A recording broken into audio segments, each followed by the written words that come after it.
Assalamualaikum warahmatullahi wabarakatuh. Selamat pagi adik-adik semua, siswa kelas 12 Sulawesi Selatan dimanapun berada, beserta Bapak Ibu Guru yang membersamai adik-adik semua. Nah, kali ini bersama Kanana dalam program Smart School, generasi smart berkarakter cerdas.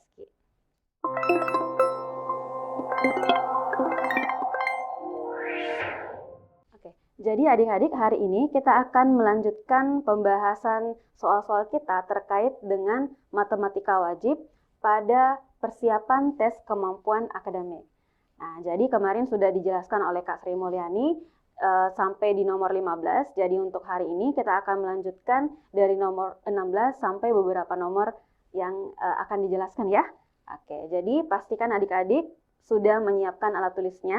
Jadi bisa sambil memperhatikan dan menghitung kalau misalkan ada pertanyaan atau ada soal yang diberikan. Oke, langsung saja kita mulai pembahasan soal hari ini. Mula sebuah wadah berbentuk balok. Nah, berukuran 4 cm x 10 cm dan 14 cm. Diisi air sebanyak 220 cm pangkat 3. Nah, kemudian balok tersebut dimiringkan sehingga luas permukaan air dalam wadah semakin besar, seperti yang terlihat pada gambar di atas. Pertanyaannya adalah, berapakah luas permukaan air? Nah, kita perhatikan dulu kalau misalkan ada bangun ruang, maka yang harus kita cek dulu adalah apakah bangun ruang yang diberikan itu memiliki alas dan tutup yang sama. Nah, kalau misalkan tidak memiliki alas dan tutup yang sama, maka cek kembali apakah memiliki alas dan titik puncak. Nah, kalau tidak memiliki alas dan titik puncak, berarti dia masuk kategori bola ya adik-adik. Nah, kalau kita memperhatikan gambar yang diberikan, dia masuk kategori yang pertama, yaitu memiliki alas dan tutup yang sama. Karena kalau kita perhatikan gambarnya, itu tidak memiliki titik puncak ya. Nah, dari gambar ini kita identifikasi lagi yang mana alasnya. Nah, ternyata yang memiliki alas dan titik yang sama, puncak yang sama adalah yang ADMN. Nah, sehingga ini kita definisikan sebagai alas dan LCKB itu sebagai tutupnya. Oke, adik-adik paham ya sampai di sini? Nah, sekarang kita lihat clue yang diberikan. Diberikan volumenya yaitu 220. Nah, kalau misalkan bangun ruang masuk kategori alas dan tutup sama, berarti mencari volumenya digunakan rumus luas alas dikali dengan tingginya. Oke, nah sekarang kita jabarkan. Volumenya sudah diketahui, sisa kita ganti saja, yaitu 220 sama dengan berikutnya, luas alas. Nah, alas yang kita perhatikan di bidang ADMN itu kan berbentuk trapesium. Nah, karena berbentuk trapesium, maka adik-adik ingat kembali rumus-rumus trapesiumnya. Nah, untuk menghitung luasnya, itu kan kita gunakan 1/2 sisi yang sejajar dikali dengan tinggi dari trapesiumnya. Nah, di sini kita punya problem, yaitu beberapa komponen dari alasnya belum kita ketahui. Jadi, boleh tetap kita tulis dulu luas alasnya. Nah, kemudian kita tulis dikali dengan tinggi dari bangun ruangnya. Jadi adik-adik fokus ke air ya, yang berbentuk yang diwarnai abu-abu ya. Berarti tingginya itu dari A ke B. Ini kan tadi yang alasnya ya, kemudian yang sebelah sini itu adalah tutupnya. Berarti tingginya sama dengan 10. Nah, selanjutnya dari bentuk ini kita bisa mengetahui bahwa luas alasnya 10-nya pindah ruas dibagi. Jadi 220 dibagi 10 kita peroleh luas alasnya sama dengan 22. Nah, dari luas alas ini kita bisa menjabarkan lagi rumusnya, yaitu luas alas sama dengan 1/2 sisi yang sejajar. Karena dia trapesium ya, berarti sisi AN ditambah dengan sisi DM, kemudian dikali dengan tinggi dari trapesiumnya, yaitu sisi AD. Oke, kemudian kita ganti sesuai dengan informasi yang sudah diberikan ya. Luas alasnya sudah kita ketahui, yaitu 22 sama dengan 1/2 sisi AN. AN, kita perhatikan bagian BF. BF kan ukurannya adalah 14, sehingga dari K ke F itu adalah 7, maka dari K ke B itu adalah 7 juga. Nah, berarti bisa kita ganti K ke B itu sama dengan A ke N. Berarti di sini 7 ditambah dengan DM dikali dengan AD. Nah, AD di sini kan sama dengan 4. Nah, dari bentuk ini bisa kita sederhanakan, yaitu 22 sama dengan, ini bisa kita coret, 2 sama 4 sama-sama kita bagi 2, sehingga di sini kita peroleh 2. Nah, kemudian berikutnya kita bisa menyederhanakan juga 22 dibagi dengan 2. Jadi adik-adik, menyederhanakan kedua ruas itu boleh dilakukan dengan syarat bahwa posisinya harus sama, yaitu pembilang dengan pembilang, penyebut dengan penyebut. Nah, sehingga 22 dengan 2 kita sederhanakan, sama-sama dibagi 2, kita peroleh di sini 11. 11 sama dengan tersisa 7 ditambah dengan DM. Nah, sehingga dari persamaan ini kita peroleh DM-nya yaitu sama dengan 7 pindah ruas, sehingga kita peroleh 11 kurang 7 sama dengan 4. Oke, aman ya sampai sini? Sehingga kalau yang di sini 4,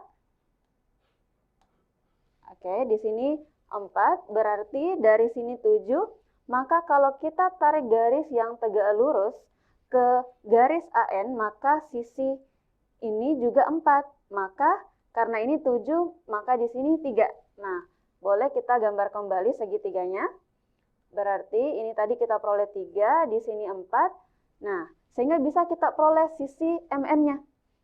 Kalau kita memperhatikan bentuk-bentuk ini, kita akan tahu bahwa 3, 4, kalau dia merupakan sisi tegak dalam segitiga, maka dia masuk ke dalam kategori triple Pythagoras. Sehingga bisa kita ketahui sisi miringnya adalah 5.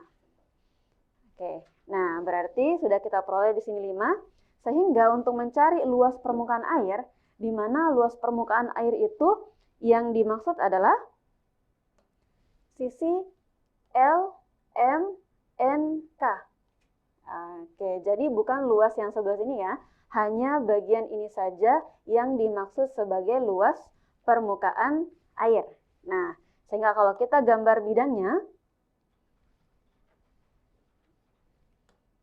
akan diperoleh bentuk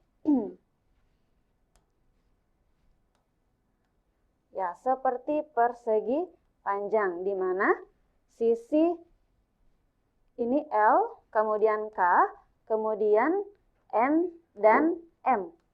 Nah, kemudian panjang sisi NK itu sama dengan AB, sehingga di sini 10.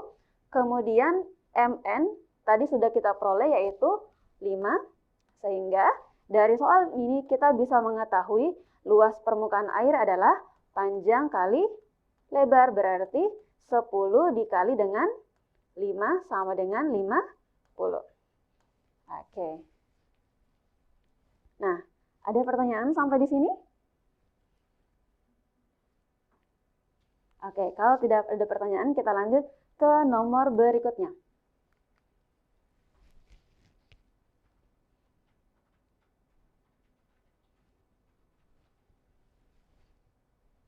Oke.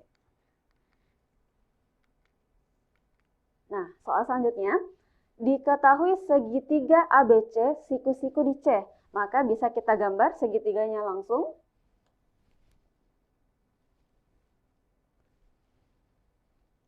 Oke, berarti segitiga ABC di mana siku-siku di C, berarti ini sisi AB.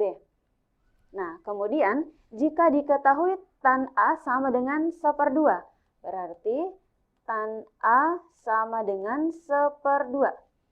Nah, berapakah nilai dari 2 cos kuadrat A ditambah tan kuadrat B? Nah, berarti kalau kita memperhatikan clue yang diberikan, maka ini masuk pada materi perbandingan trigonometri. Nah, Jadi adik-adik, perbandingan trigonometri itu berlaku pada segitiga siku-siku ya. Nah, di sini segitiga siku-siku dan diketahui tan A, berarti posisi sudutnya berada di sini.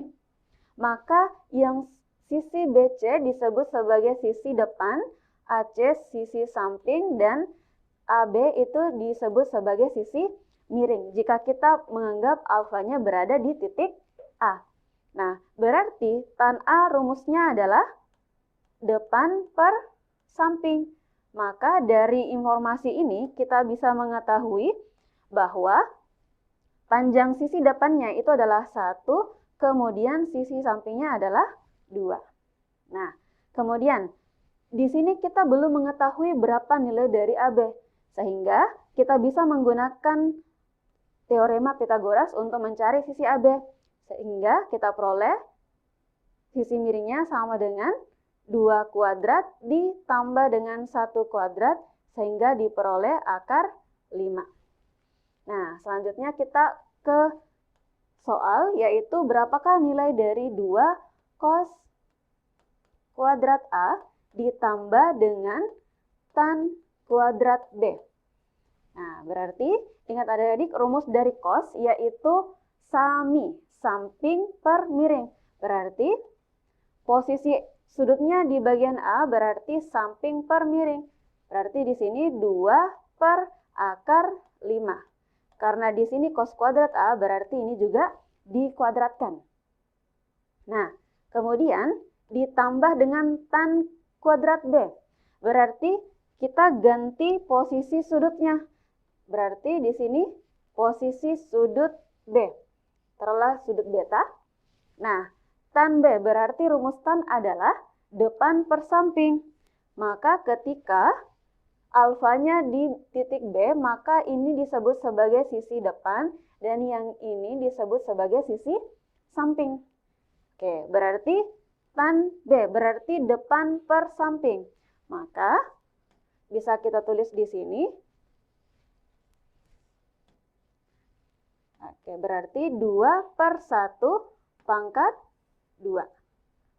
Oke, tinggal kita sederhanakan sehingga kita peroleh 2 dikali dengan 2 kuadrat, berarti kita peroleh 4. Kemudian akar 5 kuadrat, yaitu 5. Oke, kemudian ditambah dengan 2 kuadrat, yaitu 4. Sehingga ini kita kali masuk, diperoleh yaitu 8 per 5 ditambah dengan 4 ya. Kemudian kalau misalkan kita mendapati penjumlahan atau pengurangan pecahan, maka pastikan sama penyebutnya, Dek. Nah, kalau sudah sama berarti boleh langsung kita operasikan. Nah, ini kan belum diperoleh penyebut yang sama. 4 itu sama dengan 1, berarti kita bisa kalikan 5 yang 4-nya sehingga diperoleh bentuk 8 per 5, 4-nya berubah menjadi 20 per 5. Nah, sehingga diperoleh hasil akhir yaitu 28 per 5. Oke, berarti dapat jawabannya ya, yaitu alfa.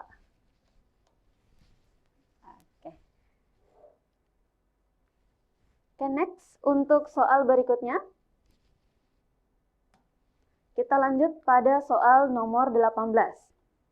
Oke, masih berkaitan dengan trigonometri ya. Oke, sebuah balon dilengkapi dengan kamera yang sedang terbang. Jadi adik-adik boleh hayalkan ya. Oke, sebuah balon dilengkapi dengan kamera sedang terbang dengan ketinggian 1 km. Taruhlah balonnya berada di posisi ini. Nah, posisi balonnya di sini ya. Kemudian melihat Andi yang sedang diam. Berarti posisi Andi kan berada di sebelah sini. Nah, kemudian apabila sudut depresi itu berarti kita melihat suatu objek yang berada di bawah. Nah, sementara kalau misalkan elevasi deh, itu berarti posisi objeknya berada di atas. Nah, berarti kalau kita mau membentuk sudut depresinya, pastikan dulu sudut posisi melihat kita ke depan.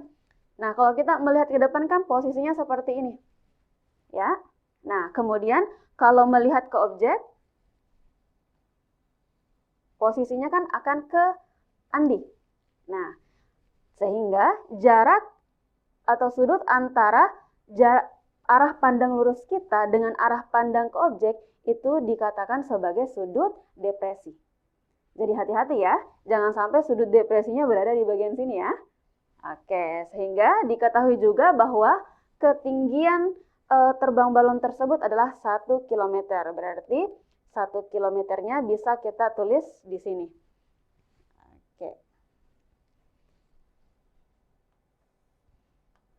Oke, berarti sudah terbentuk. Di sini sudut depresinya yaitu 30 derajat ya. Oke, selanjutnya yang ditanyakan adalah berapakah jarak pandang kamera terhadap Andi? Berarti jarak pandang kamera terhadap Andi yang dimaksud adalah posisi garis AB ya. Jadi kita ingin menghitung berapakah panjang dari A ke B atau jarak dari A ke B. Oke. Nah, sekarang kita lihat kalau segitiga siku-siku diketahui sudutnya, maka adik-adik boleh langsung mengarah pada perbandingan trigonometri ya. Nah, kemudian kan di perbandingan trigonometri kita tahu bahwa ada 6 perbandingan trigonometri. Nah, dari ke-6 tersebut yang mana yang masuk untuk mencari nilai X? Nah, itu bergantung apa yang diketahui dan apa yang ditanyakan, Dek. Jadi kalau misalkan kita mengetahui bahwa sudutnya posisinya di sini, berarti yang A ke sini, taruhlah saya kasih di sini O, berarti AO itu adalah sisi depan, kemudian yang ditanyakan kan sisi miringnya. Berarti lihat deh, sisi depan dan sisi miring. Bagian yang diketahui dan bagian yang ditanyakan. Berarti kalau demi, maka masuk konsep sin, yaitu sin 30 sama dengan depan per miring. Gitu ya, jadi sesuaikan dengan apa yang diketahui dan apa yang ditanyakan di soalnya. Kalau kita menggunakan cos, berarti kita kan butuh sisi samping. Sementara sisi sampingnya belum kita ketahui, maka jangan menggunakan konsep cos ya. Oke, sisa kita ganti nilai yang diketahui. Sin 30 nilainya adalah 1/2. Nah, sisi depan nilainya adalah 1 km. Kemudian sisi miringnya adalah X. Oke, sehingga kalau kita kali silang 1/2 sama dengan 1/X, kita akan peroleh nilai X sama dengan 2. Berarti nilai X-nya itu sama dengan 2 km. Oke. Semoga sampai di sini jelas ya adik-adik semua. Oke, kalau misalkan ada yang kurang jelas, feel free untuk bertanya deh ya. Oke, kalau tidak ada pertanyaan, karena lanjut ke soal berikutnya. Oke, yaitu soal nomor 19. Nah, kita perhatikan dulu soalnya. Diberikan data, berarti kalau berbicara tentang data, maka kita akan menggunakan konsep statistika ya. Nah, nilai ulangan matematika siswa 10 siswa sebagai berikut. Ada 6, 7, 5, 10, 6, 9, 6, 7, 6, 8. Nah, berdasarkan nilai tersebut, manakah pernyataan berikut yang bernilai benar atau bernilai salah ya? Nah, di sini kalau kita sekilas melihat pertanyaannya, ada yang ditanyakan tentang median. Sehingga adik-adik kalau konsep median itu harus mengurutkan pecahan dari urutan terkecil ke terbesar sebelum kita menentukan nilainya. Oke, berarti dari data ini bisa kita susun dari terkecil yaitu 5, kemudian 6-nya 4 kali, kemudian selanjutnya 7-nya 2 kali, kemudian 8 1 kali, 9 1 kali, dan 10-nya 1 kali. Nah, kemudian kita lihat apa yang ditanyakan. Yang pertama,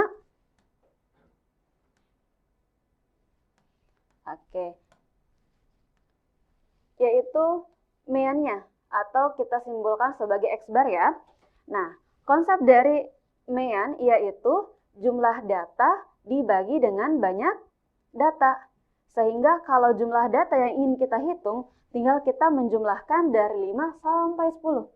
Berarti hasilnya adalah 5 ditambahkan 6 kali 4, 24 ditambah 2 kali 7, 14 ditambah 8 ditambah 9 ditambah 10.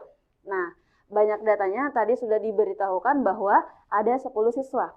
Berarti ini dibagi 10. Nah, kalau kita jumlahkan, kita akan memperoleh nilai yaitu 70 dibagi dengan 10. Sehingga kita peroleh nilai mean yaitu sama dengan 7. Nah, sekarang kita bandingkan. Meannya lebih besar daripada median. Berarti kita membutuhkan nilai median lagi ya. Nah, median itu kan adalah nilai tengah dari sebuah data yang sudah diurutkan dari terkecil ke terbesar. Berarti karena datanya berupa genap, berarti mencari letak mediannya itu adalah N dibagi dengan 2. Berarti 10 dibagi 2 sama dengan 5. Nah, kita coba lihat data kelima. 1, 2, 3, 4, 5. Nah, berarti posisi mediannya berada di sini ya. Nah, untuk membuktikan bahwa ini sudah benar nilai posisi median, oke, pastikan seimbang antara kiri dan kanannya. Nah, ini kan sudah seimbang ya, 55, sehingga posisi mediannya di sini. Kita bisa ketahui bahwa mediannya adalah 6 ditambahkan dengan 7 dibagi 2 sama dengan 6,5. Nah, sehingga apakah mean lebih besar daripada median? Oke, karena 7 lebih besar daripada 6,5, maka pernyataan pertama benar ya. Nah, selanjutnya median dari data lebih besar daripada modus. Mediannya sudah ada 6,5, kemudian berikutnya kita akan mencari nilai modusnya. Nah, modus dalam statistika itu adalah datum yang paling sering muncul. Sehingga kita lihat di sini, datum yang paling sering muncul itu adalah 6. Dia muncul sebanyak 4 kali, sementara yang lainnya ada 2 dan ada 1. Berarti modus datanya adalah 6. Nah, median dari data lebih besar daripada modus. Berarti 6,5 lebih besar dari modus, maka pernyataannya benar. Oke, aman ya? Nah, kemudian berikutnya, selisih antara median dan modus adalah 1. Berarti selisih median modus, nah, median dikurangi dengan modus, kita peroleh mediannya sama dengan 6,5 dikurangi dengan modusnya 6, berarti kita peroleh selisihnya adalah 0,5. Nah, di sini 1, berarti pernyataannya salah. Oke, ada pertanyaan sampai di sini, Dek? Oke, kalau tidak ada pertanyaan, kita lanjut pada soal selanjutnya.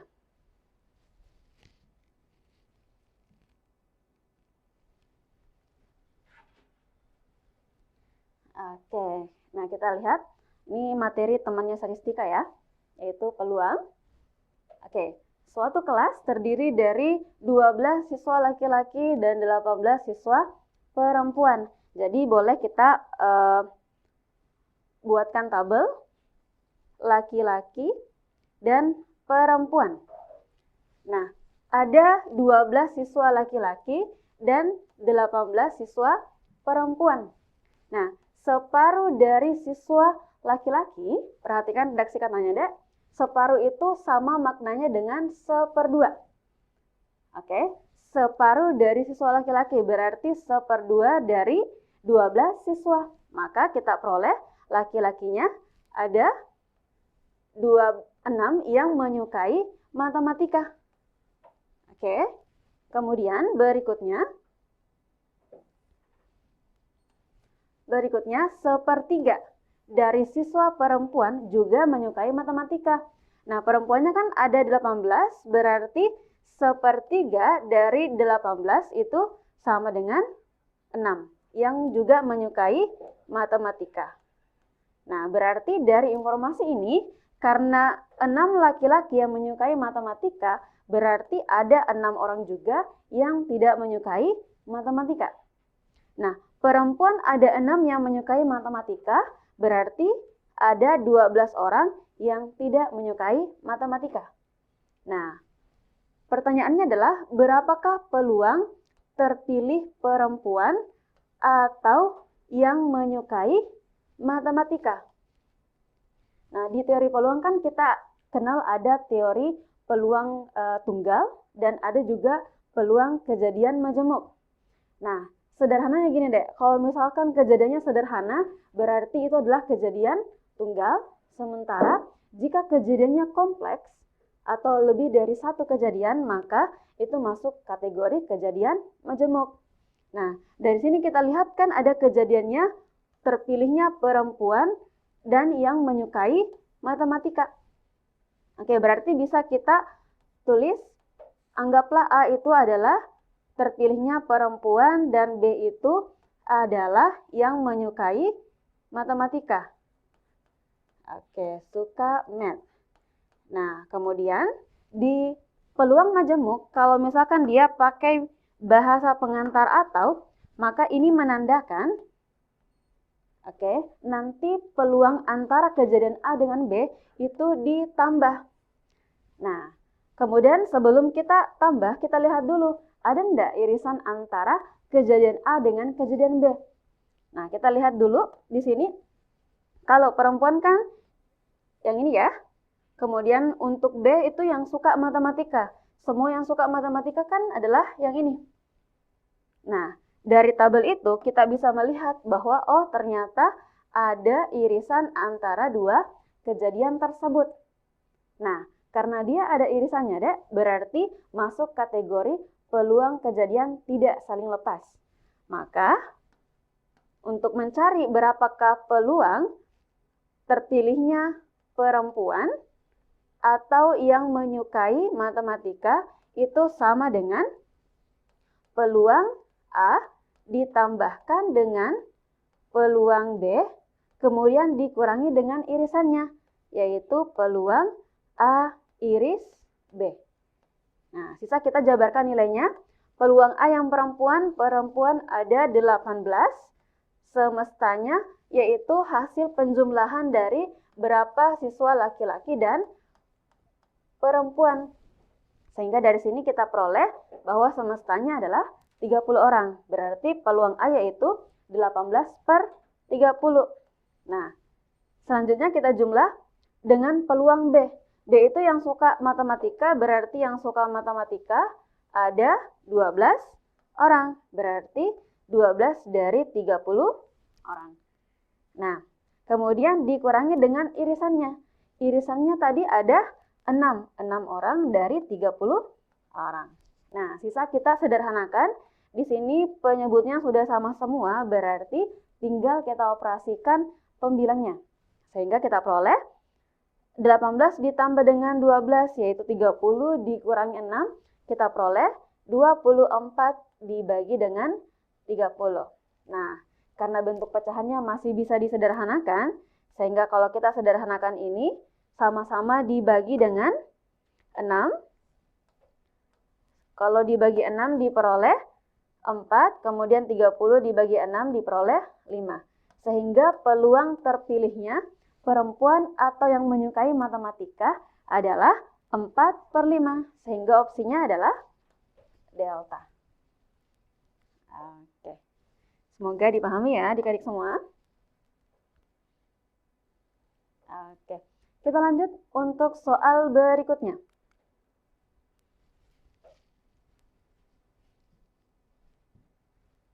Nah, kita perhatikan cukup kompleks.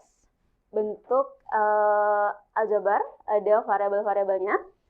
Nah, oke, silahkan fokus deh ya, karena ini butuh penalaran untuk menentukan nilainya.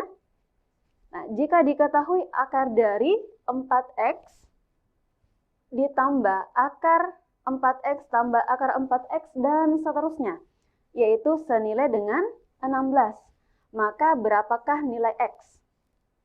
Oke, untuk menentukannya, kita lakukan yang namanya manipulasi. Jadi adik-adik, manipulasi itu adalah merubah bentuknya tetapi tidak merubah nilainya ya. Sehingga kalau di ruas kiri kita kuadratkan, maka di ruas kanan juga harus kita kuadratkan. Nah, sehingga kita ingat kembali sifat-sifat dari bentuk akar. Kalau misalkan akar pangkat 2 dikuadratkan, maka yang akarnya yang di luar ini akan hilang.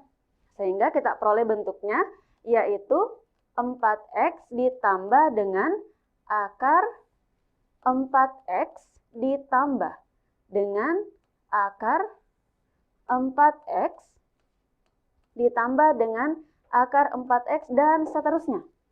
Nah, sama dengan 16 kuadrat itu adalah 256.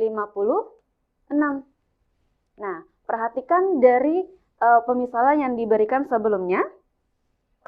Nah, bahwa akar dari 4x sampai seterusnya itu kan nilainya adalah 16. Berarti bisa kita simpulkan bahwa nilai dari akar 4x sampai seterusnya itu adalah 16. Sehingga bisa kita tulis kembali bahwa 4x ditambah 16 itu sama dengan 256. Nah, di sini kalau kita lihat persamaannya, kita tersisa satu variabel saja. Nah, sehingga kalau hanya ada satu variabel, untuk mendapatkan nilainya, tinggal kita lakukan yang namanya pindah ruas ya. Oke, berarti yang pindah ruas dulu adalah 16, kita peroleh 4x sama dengan 256 dikurangi dengan 16. Maka diperoleh 4x sama dengan 256 dikurangi 16, kita peroleh 240. Maka x sama dengan 240 dibagi 4, hasilnya sama dengan 60. Oke, maka opsinya adalah alfa. Oke, jadi perhatikan pemisalannya ya. Oke, mungkin ada yang ingin ditanyakan? Oke, kalau tidak ada, bisa kita lanjut ke soal berikutnya. Oke, soal 22.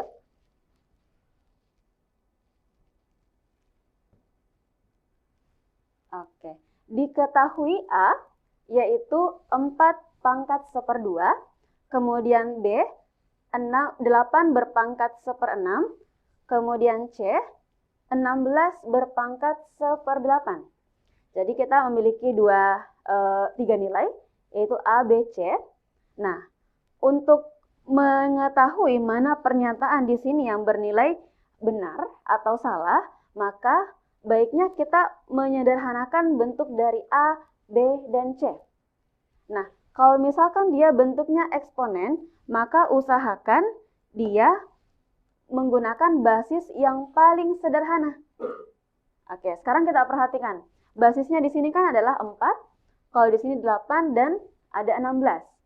Nah, ketiga basis ini, kalau kita mau jadikan basis yang paling sederhana, berarti diubah menjadi basis 2 ya. Oke, sehingga A bisa kita tulis menjadi 4 itu berarti kalau menggunakan basis 2, bisa diubah bentuknya menjadi 2 pangkat 2. Kemudian 4 berpangkat 2 berarti masih perlu dipangkatkan dengan 1/2. Nah, kalau kita sederhanakan sifat-sifat eksponen, kalau dia pangkat berpangkat, berarti pangkatnya tinggal kita kalikan. Maka kita peroleh 2 pangkat 1 atau sama dengan 2. Nah, selanjutnya kita sederhanakan juga bentuk yang B. 8 pangkat 1/6. Basis 8 kalau kita mau jadikan basis yang sederhana, ternyata bisa diubah bentuknya menjadi 2 pangkat 3. 2 pangkat 3 8 ya. Sehingga ini masih dipangkatkan dengan 1/6. Nah, sifat yang sama untuk yang sebelumnya yaitu pangkat berpangkat, berarti pangkatnya kita kalikan ya. Oke, sehingga kita peroleh 3 kali 1/6 itu hasilnya sama dengan 1/2. Nah, perhatikan bentuknya deh. Kalau misalkan ada berpangkat 1/2, maka ini bisa kita tulis menjadi akar pangkat 2 dari 2. Ya, berarti kalau misalkan ada 2 pangkat 1/3, berarti ini bentuknya akar pangkat 3 dari 2. Gitu ya. Oke. Nah, sekarang kita lanjutkan untuk merubah nilai C. Basisnya 16. Berarti kalau 16 mau dijadikan basis 2, berarti dia 2 pangkat 4. Berpangkat lagi 1/8. Sifatnya sama, yaitu pangkat berpangkat, berarti pangkat dikalikan. Sehingga kita peroleh 2 pangkat 1/2. Nah, hasilnya sama dengan akar 2. Nah, kalau kita perhatikan untuk pernyataan pertama, semua tandanya kan adalah persamaan. Sementara nilai di sini ada yang berbeda. Berarti dari sini bisa kita ketahui bahwa pernyataan pertama pasti salah. Nah, kemudian pernyataan kedua juga langsung salah. Karena semuanya tanda besar. Sementara di sini bisa kita perhatikan bahwa ada 2 nilai yang sama. Berarti harusnya salah satunya harus tanda sama dengan. Oke, berarti tanpa harus kita cek kembali dengan melihat pertidaksamaannya, yang pertama dan kedua langsung salah ya. Oke, nah selanjutnya kita cari yang pernyataan ketiga, yaitu A dikali dengan B. Nah, tadi kan kita peroleh A sama dengan 2, tinggal kita kalikan dengan B, yaitu akar 2. Nah, 2 kali akar 2 sama dengan 2 akar 2. Maka pernyataan yang ketiga benar ya. Oke. Nah, selanjutnya kita cek lagi untuk pernyataan yang keempat, yaitu B dikali dengan C. B-nya kan sama dengan akar 2, kita kali dengan C yaitu akar 2, sehingga kalau sifat-sifat akar A dikali dengan A, akar A berarti hasilnya sama dengan A. Maka ini boleh langsung kita tulis hasilnya yaitu sama dengan 2. Oke, berarti pernyataan yang keempat salah ya. Oke, sekarang tinggal kita cek pernyataan yang kelima. Oke, pernyataan kelima yaitu A dibagi dengan C, yaitu sama dengan, kalau A-nya tadi diperoleh 2, C-nya yaitu akar 2. Nah, kalau kita dapat bentuk akar di mana bentuk pecahan yang ada akarnya dan posisi penyebutnya itu bentuk akar, maka kita bisa menghilangkan akarnya dengan cara merasionalkan. Yaitu kita kali dengan akar 2, baik pembilang maupun penyebutnya. Nah, sehingga sisa kita kali lurus, yaitu pembilang kali pembilang, penyebut kali penyebut, sehingga kita peroleh 2 akar 2 dibagi dengan 2. Kemudian 2 dengan 2 bisa disederhanakan lagi, sehingga kita peroleh hasil akhirnya yaitu ya sisa akar 2. Maka pernyataan kelima itu bernilai benar. Oke, semoga bisa dipahami ya adik-adik semua. Oke, kita lanjut ke pertanyaan selanjutnya atau soal selanjutnya.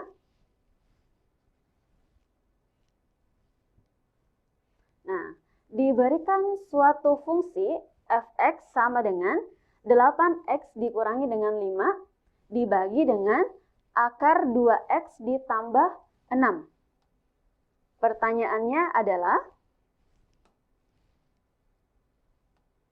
daerah asal dari fungsi f(x) tersebut adalah, nah berarti yang dimaksud di sini adalah domain dari fungsi f(x)-nya. Nah, sederhananya kalau berkaitan dengan domain deh, yaitu nilai x mana yang bisa masuk ke fungsi f(x) sehingga nilai f(x) itu ada. Ya.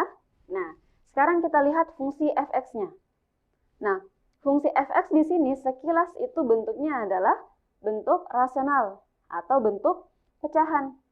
Nah, kalau bilangan pecahan, syaratnya itu kan adalah penyebutnya tidak boleh sama dengan 0. Berarti boleh kita tulis akar 2x ditambah dengan 6 itu tidak boleh sama dengan 0.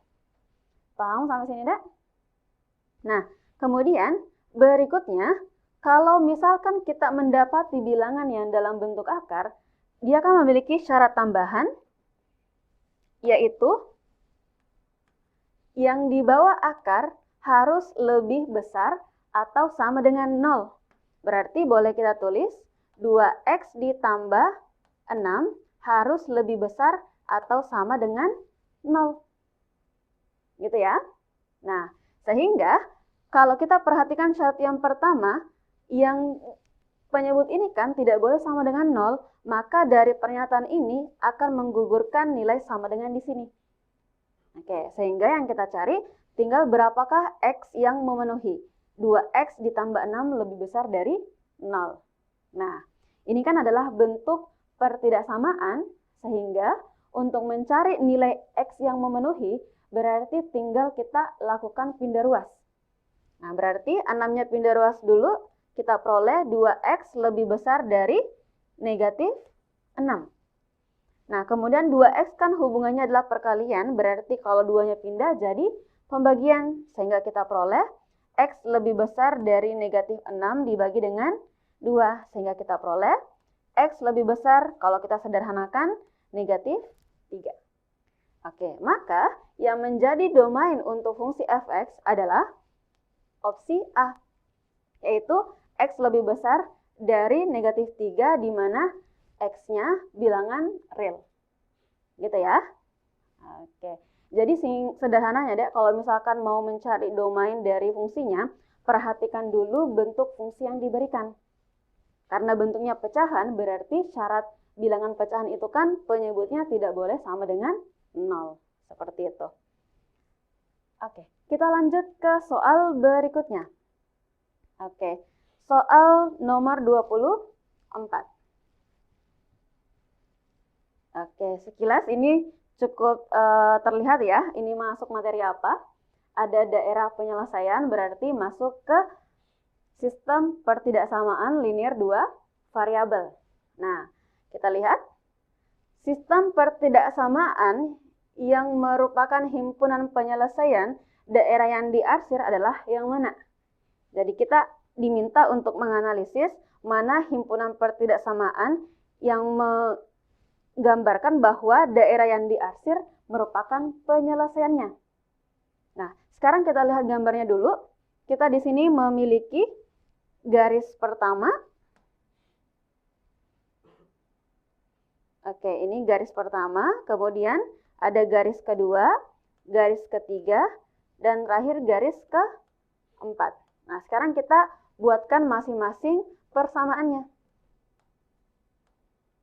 Oke, nah, karena punya trik untuk mencari persamaan garis, jadi kalau misalkan dalam bidang kartesius,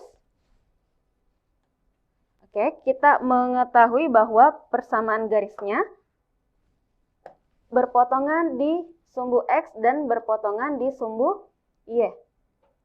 Oke, perhatikan cara untuk mencari persamaannya. Nah, yang di Y kasihkan X. Oke, jadi jangan terdistraksi dengan huruf-hurufnya ya. Oke, coba dipahami dulu ya. Bahwa yang di Y kita kasihkan X. Berarti kita tulisnya AX. Oke. Kemudian yang di X kita kasihkan Y. Berarti di sini tambah B, Y. Kemudian sama dengan A dikali dengan B. Oke, gunakan trik ini untuk mencari masing-masing persamaan garisnya, baru kita identifikasi mana himpunan pertidaksamaannya. Oke, nah sekarang untuk persamaan garis yang pertama. Garis yang pertama, titik potongnya itu ada di negatif 4 dan 2. Berarti bisa kita tulis garis pertama yaitu 2X dikurangi dengan 4Y, kemudian 2 dikali negatif 4 sama dengan negatif 8. Oke, nah karena ini merupakan daerah pertidaksamaan, berarti kita mau menentukan yang mana tandanya, apakah kecil atau besar. Nah, kita lakukan ujinya di sini, kita baca yang di titik 0,0. 0, kalau kita, ini kan menjauhi ya, berarti kita mau bentuk pernyataan yang salah. Berarti 0 lebih kecil. Nah, berarti tandanya di sini ya. Oke, yang benar adalah tanda kecil sama dengan. Karena penyelesaiannya itu menjauhi dari titik 0,0. Berarti kita harus buatnya menjadi pernyataan yang salah.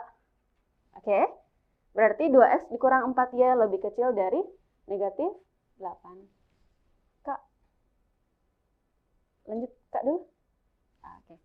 Nah, kemudian berikutnya, untuk kalau kita memperhatikan opsi, maka kita tidak akan mendapati bentuk pertidaksamaan 2X dikurang 4Y lebih kecil dari negatif 8.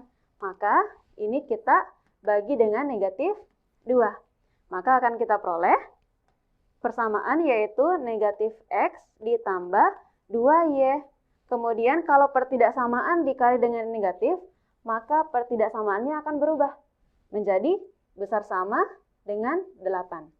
Nah, dari persamaan ini kita bisa mengeliminasi pernyataannya.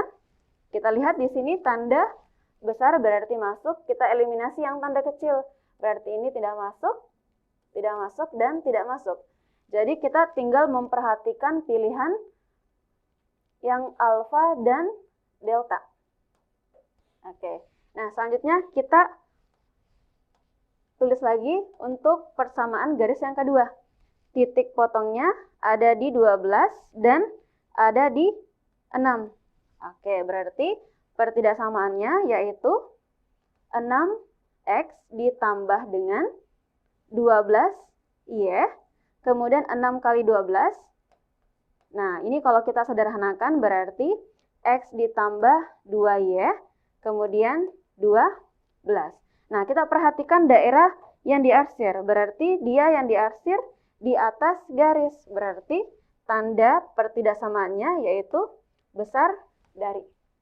Nah, karena tanda pertidaksamaannya besar dari, kita lihat dulu persamaan yang memenuhi. Oke, ini besar. Kemudian ini juga besar. Berarti dari persamaan kedua, kita belum bisa menganalisis yang mana yang jawabannya ya. Nah, kita lanjut ke persamaan garis yang ketiga. Oke, berarti kalau garis ketiga, titik potongnya ada di 10 dan 12. Oke, berarti pertidaksamaannya yaitu 12X ditambah dengan 10Y. Kemudian yang diarsir itu adalah di bawah garis, berarti kecil dari 12 dikali dengan 10. Nah, kita sederhanakan, dibagi dengan 2, kita peroleh 6X ditambah 5Y lebih kecil dari 60. Nah, kita analisis lagi, yaitu, oke, berarti persamaannya adalah ini ya. Nah, tandanya kecil dari, berarti ini kecil, dan nah, ini sudah berbeda tanda, berarti pasti opsi D juga salah ya. Berarti tanpa harus kita mencari berapa pertidaksamaan untuk yang garis keempat, kita sudah mengetahui bahwa jawaban yang memenuhi adalah opsi A. Oke, itu saja untuk hari ini. Untuk selanjutnya akan kita lanjutkan dengan paket berikutnya. Ini sudah selesai untuk paket kedua. Oke, semoga adik-adik bisa mereview materi yang sudah kita pelajari hari ini agar konsepnya semakin matang ya untuk persiapan TKA-nya. Oke, kalian tutup. Assalamualaikum warahmatullahi wabarakatuh.